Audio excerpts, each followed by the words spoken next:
Good afternoon, everybody. It is Friday and it is a rainy day, and I do hope that you are gearing up for a your weekend with so much anticipation for a beautiful weekend weather here in Saskatoon. Today, I am going to talk to you my four approaches to dealing with difficult and angry customers. Are one of those struggle customers that we sometimes have to deal on occasional basis. In my practice, and oftentimes, I guess in any practices, you would often hear of the one negative experience they may have had with you or with somebody else, but may not hear of maybe the 9 or 10 positive experience that they have with you. And it is common and it does happen, but understanding what the approaches I have been using in my practice, whether it be in professional or personal level, do help me a lot. So the number one approach that I take is to remain calm, collect, and professional. It is very easy to retaliate, but that would not help the situation. So I sort of break it down what it is that I have to do. So the first one is to analyze the issue at hand. Trying to understand what the issue really is that you have before you. Focus on your senses. Take some deep breath. That would help you relax instead of just getting reactive. Try to take some deep breath before you respond to your client. Relax your muscles. That would help a lot. And of course, like I said earlier, do not retaliate.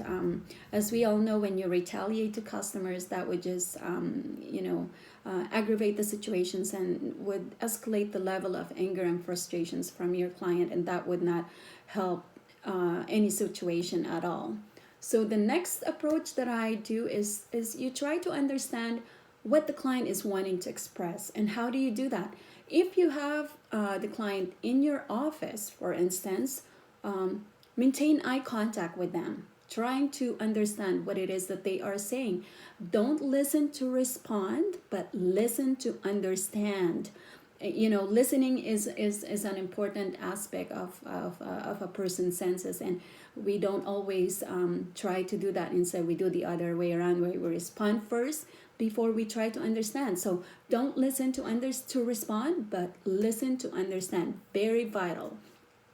And when you actually acknowledge what it is that they are wanting or trying to express, it alleviates the escalation of anger, but rather stops or slows down the anger and frustration. And it does help cease fire. And I find that it does help me a lot when dealing with difficult clients or customers. Is try to understand what it is that they are wanting to get out of it. And when they receive that acknowledgement from you, it makes them realize, okay, this person is really trying to address the issues that I'm trying to bring to his or her attention. And the third approach that I do is to treat the comments from your client in a constructive way, and see it as an opportunity to improve or better yourself, or improve or better your practice.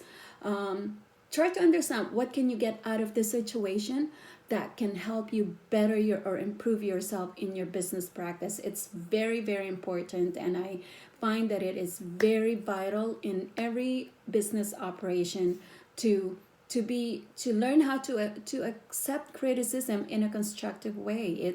It's only gonna help you become a better person, become a better professional, and that's that works for me, and I hope that you can use that in your practice or personal life. And last but not the least, learn from it and use it as a reference in dealing with perhaps another difficult client or customers that you may have in the future. It is only through experiences and accepting mistakes, failures, we can draw our own conclusion to move forward. And we have a right to be wrong, because we are not perfect, but learning from our experiences actually help us become a better version of ourselves, and having a better version of ourselves allows us or enable us to be better person or business professional. So there you have it. I do hope that you can take something out of it, and that's just something that I wanted to share to you today in dealing with difficult or angry clients or customers. I do hope that you have a fabulous day, rest of the day, and have a fantastic weekend. Thank you for listening.